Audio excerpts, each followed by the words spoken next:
రేవంత్ రెడ్డి వచ్చినా సరే కాంగ్రెస్ ప్రాస్పెక్ట్స్ అంత మనకు బాలేని పరిస్థితి కనిపిస్తోంది కరీంనగర్ లో.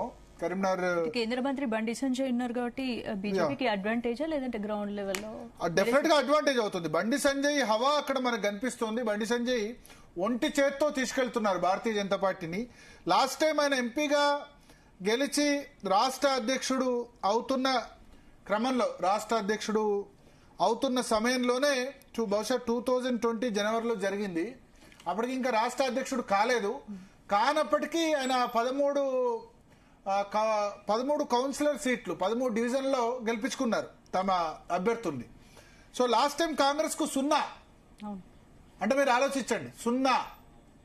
కాంగ్రెస్ అక్కడ చాలా వీక్ సీటు కరీంనగర్ సీటు. 2004లో చివరిసారి ఎం సత్యనారాయణరావు కాంగ్రెస్ పార్టీ నుంచి కరీంనగర్ అసెంబ్లీ అభ్యర్థిగా గెలిచారు.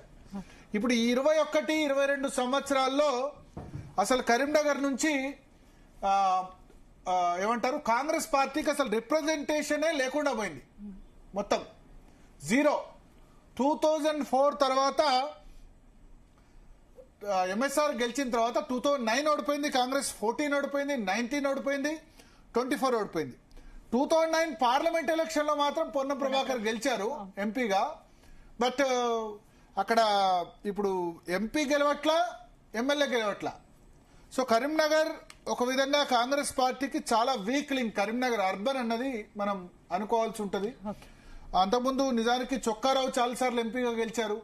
ఏమైందంటే కాంగ్రెస్ పార్టీ ఎప్పుడైతే బీఆర్ఎస్ వచ్చిన తర్వాత వెలమ సామాజిక వర్గం ప్రధానంగా ఉమ్మడి కరీంనగర్ జిల్లాను శాసిస్తుంది.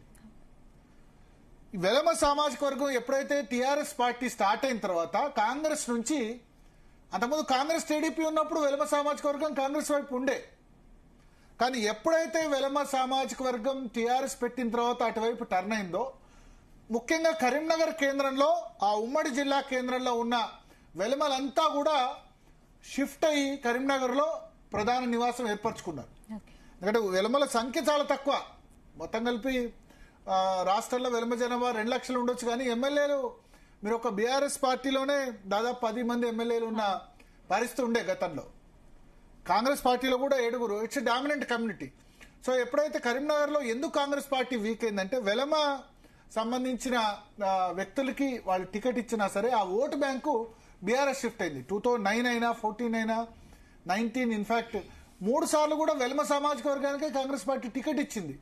కానీ అక్కడ బీసీ అయిన గంగుల కమలాకర్ వెలమ బీసీ కాంబినేషన్ లో, మున్నూరు కాపు వెలమ కాంబినేషన్ లో అక్కడ కంటిన్యూస్ గా ఒకసారి టీడీపీ మీద 2009 లో గెలిచారు, 14, 19, 23 హ్యాట్రిక్ కొట్టారు. ఇన్ఫాక్ట్ 14, 19, 23లో కాంగ్రెస్ పార్టీది ప్రతిసారి 3rd పొజిషన్. 14, 19, 23 3 సార్లు కూడా బండి సంజయ్ 2nd పొజిషన్ లో నిలిచారు భారతీయ జనతా పార్టీ. సో కాంగ్రెస్ పార్టీకి one of the weakest link, అంటే అత్యంత బలహీనమైన నియోజకవర్గం కరీంనగర్. నాకు ఇప్పుడు అదే పరిస్థితి కనిపిస్తోంది. ఎన్నికలకు ముందే కాంగ్రెస్ పార్టీ అవుట్ అయినట్టుగా అనిపిస్తోంది అక్కడ. ఎందుకంటే మొన్న బీసీకి టికెట్ ఇచ్చారు, మున్నూరు కాపు పురుమల్ల శ్రీనివాసు, అతన్ని సస్పెండ్ చేశారు పార్టీ నుంచి ఎన్నికల అనంతరం. సో ఇప్పుడు అక్కడ one of the worst performance మనం కరీంనగర్ లో కాంగ్రెస్ పార్టీ మొత్తం అన్ని కార్పొరేషన్లకెల్లా వరస్ట్ పర్ఫార్మెన్స్ కరీంనగర్ లో ఉంటుందని నేను అనుకుంటున్నా. ఇంకా నిజామాబాద్ లో మహేష్ కుమార్ గౌడ్, షబ్బీర్ అలీ కొంత చేస్తున్నారు, రామగుండమైనా, కొత్తగూడెమైనా, తర్వాత మిగతా మున్సిపల్ కార్పొరేషన్ నల్గొండ అయినా, మహబూబ్ నగర్ అయినా అన్ని కూడా పర్ఫార్మెన్స్ బాగానే ఉంటుంది. కానీ ఇక్కడ కరీంనగర్ లో మాత్రం పర్ఫార్మెన్స్ బాగుండే అవకాశాలు చాలా తక్కువ. వరస్ట్ పర్ఫార్మర్ కరీంనగర్ లో కాబోతుంది. బండి సంజయ్ మొత్తానికి ఆయన మొత్తం భుజాన వేసుకొని తిరుగుతున్నారు. సో బండి సంజయ్ నిన్న అయితే దాదాపు 50,000 మంది పగడీలు పట్టుకొని అంటే హిందుత్వ పగడీలు పట్టుకొని మొత్తం ర్యాలీగా తిరిగారు.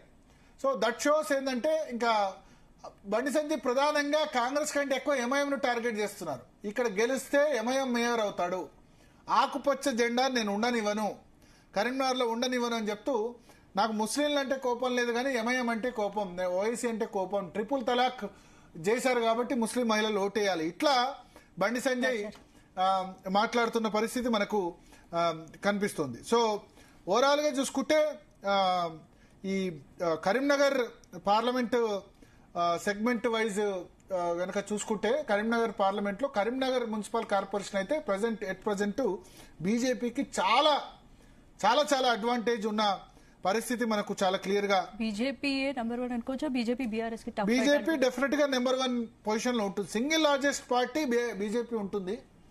సెకండ్ పొజిషన్ లో బీఆర్ఎస్ ఉంటుందా, ఎంఐఎం ఉంటుందా, కాంగ్రెస్ ఉంటుందా అనేది మనం చెప్పలేం. కొంత బీఆర్ఎస్ ఉండేందుకు ఛాన్స్ ఉంది. గంగల కమలాకర్ 4 సార్లు గెలిచారు, కొంత ఉంది కాబట్టి లాస్ట్ టైం 33 వచ్చాయి కాబట్టి బీఆర్ఎస్ ఛాన్స్ ఉంది. మేబీ ఎంఐఎం, బీఆర్ఎస్, కాంగ్రెస్ అన్ని కూడా దగ్గరలోనే ఉంటాయని నేను అనుకుంటున్నా. బట్ కాంగ్రెస్ పార్టీకి ఇది అత్యంత వీక్ లింక్ అయిన సీటు.